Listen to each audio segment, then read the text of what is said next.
Alright, the pre-shape has happened and I've let it rest for about 25 minutes. I'm going to have a look at it now. I suspect it will be good for the shape phase. Where's my scraper? There it is.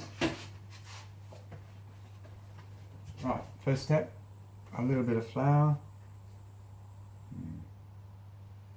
I don't need much. It's really not very wet. And pop it over. So we're following a similar process to the pre-shape. But this first step now, this next step, is to fold this up to about the 2/3 mark.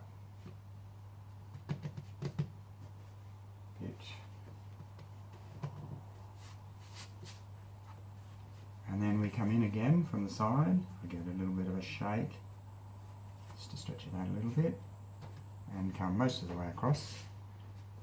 And then the same again from the other side. Lastly, take the top edge. If it's a bit sticky, you can just use that to lift it. Use the scraper to lift it. And then bring that right down to the bottom. And I use the heel of my hand to give it a little bit of pressure to seal it off.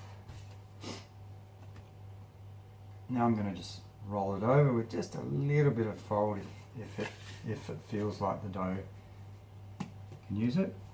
It's pretty extensible, so I just give it a little fold over there and use my hands to start the rounding up.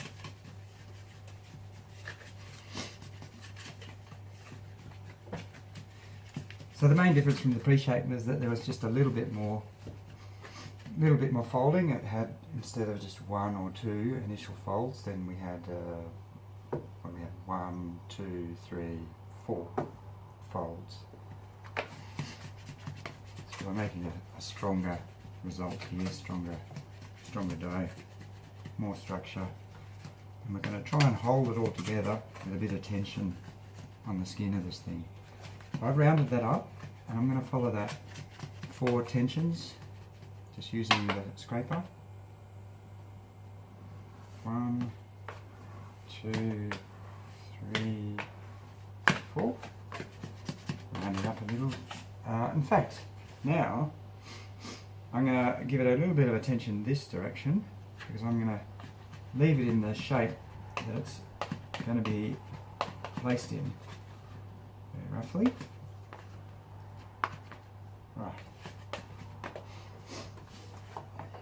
We're going to place these shaped doughs in just some container of any description really. It's just got to be a container that more or less matches the size of your cooking pot, Dutch oven. So I'm using a silicone bread pan. But of course it's not going in the oven, so the fact that it's temperature resistant and it's not going in the oven at all. So it's just formed. I have used much bigger containers, and I've just used 2 tea towels in there to restrict the shape a little bit. So you've got a lot of flexibility with just sort of padding it out, padding whatever containers you have to the shape you want. Right, now we don't want the dough to stick to the tea towel. No, it goes in. And so I'm using a mix of 50-50 plain flour and rice flour. I believe the rice flour has bigger grains, and for some reason it doesn't stick. It means that if you put that on the flour, it won't stick. On the dough, that won't stick to the tea towel. So a little sprinkling of that. And also on the top of the dough.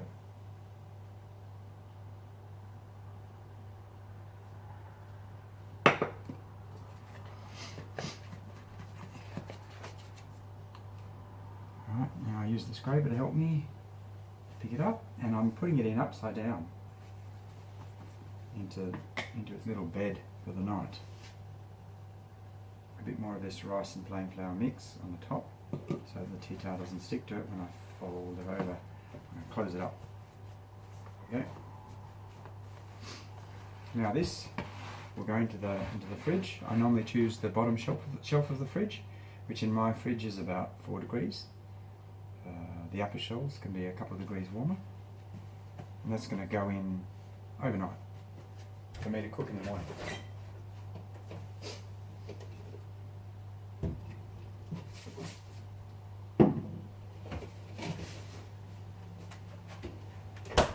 Right, we're going to repeat that process.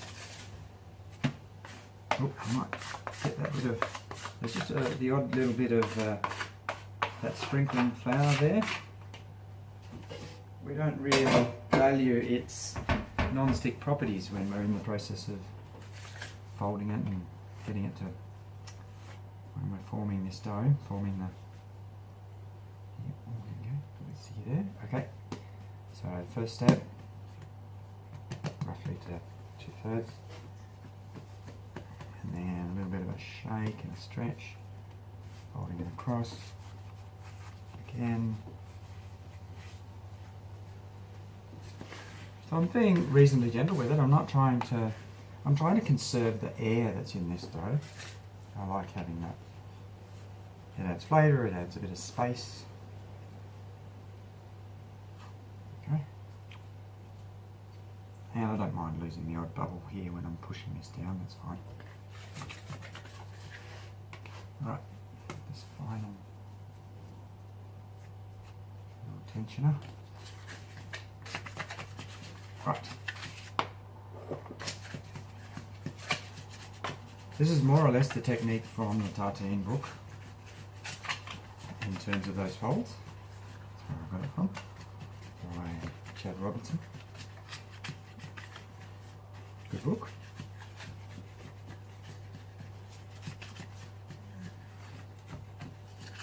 Okay, that's rounded up. Now I'll give it some tensions. 1,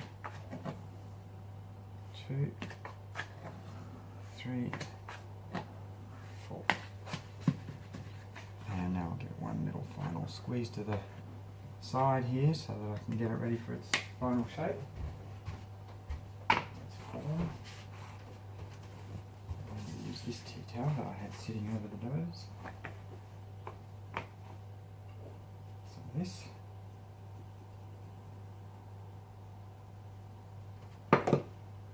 More on the bread.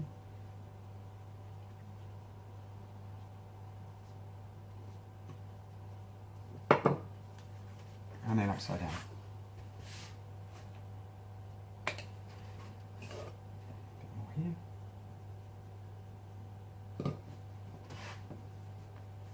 Fold it over and into the fridge.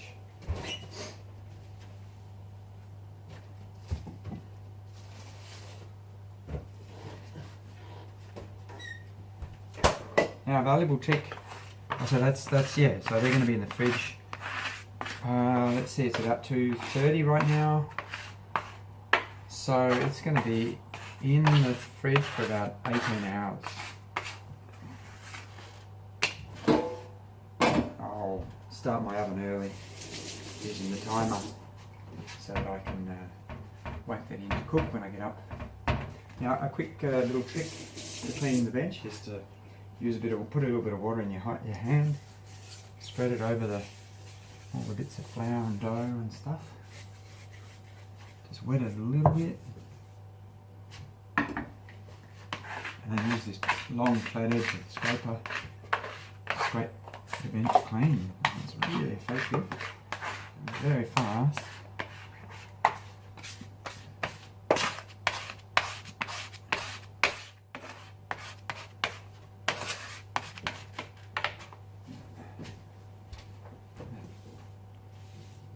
Cloth on there, and that's it, job's done.